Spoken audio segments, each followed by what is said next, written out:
அடியே, வீட்டையும் மாட்டையும் நல்லா பார்த்துக்கோ. ஒரு கல்யாணத்துக்கு மதுரைக்கு போயிட்டு வரேன். சரிம்மா, கல்யாணத்துக்கு போறியா இல்ல மதுரைக்கு போறியா?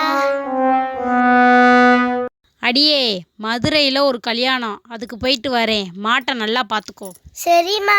வாயாடி, அங்கிட்டு இங்கிட்டுமா போய் ஊர் வம்ப இழுக்காத, வீட்டுக்கு பக்கமாவே இரு. சரிங்க எஜமா.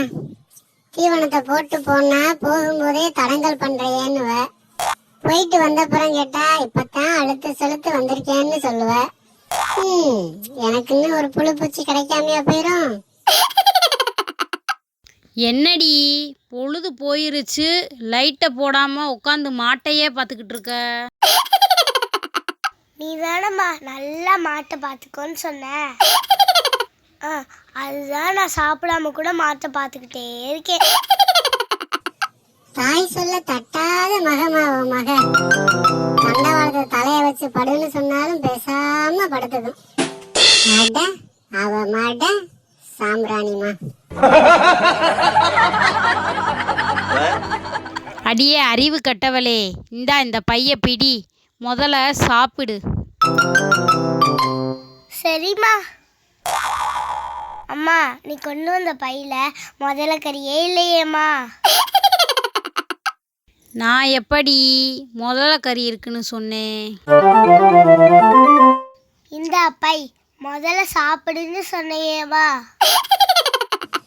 இவ பிறந்து குளிப்பாட்டும் போதே மூளை குதிச்சு வெளியே போயிருச்சா?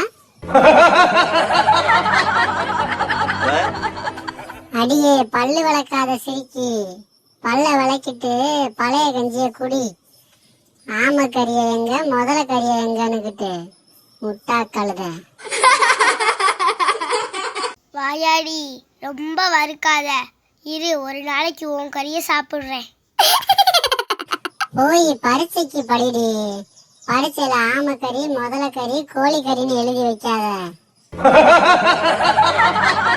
விருந்தில் பாயாசம் சாப்பிட்டனர் அப்படின்னு எழுதுறதுக்கு விருந்தில் பாய்சன் சாப்பிட்டனர் அப்படின்னு எழுதினவதானே நீ? ஆமா, நீ தான் பேத்த. ஆமா, நான் வேற பேக்கணுமாக்கும். பள்ளிக்கூடமே பல்ல காட்டுச்சுல. வாயாடி, அவள்கிட்ட வம்பளுக்காம உன் குஞ்சுகளை ஒன்று சேர்த்து அடையிறக்கு வழியை பாரு. உன் குஞ்சுகளை உனக்கு என்ன தெரியுமா? தினமும் ஒரு குஞ்சை தொலைச்சிட்டு வர. நீ கணக்கு பாடப்படி. வந்ததை வரவில் வைப்போம், சென்றதை செலவில் வைப்போம்னு சாலமன் பாப்பியா பட்டிமன்றத்துல சொல்லியிருக்காருடி. வந்தா வருதுங்க, போனா போகுதுங்க. என் கணக்கு வந்தா வரவு, போனா செலவு.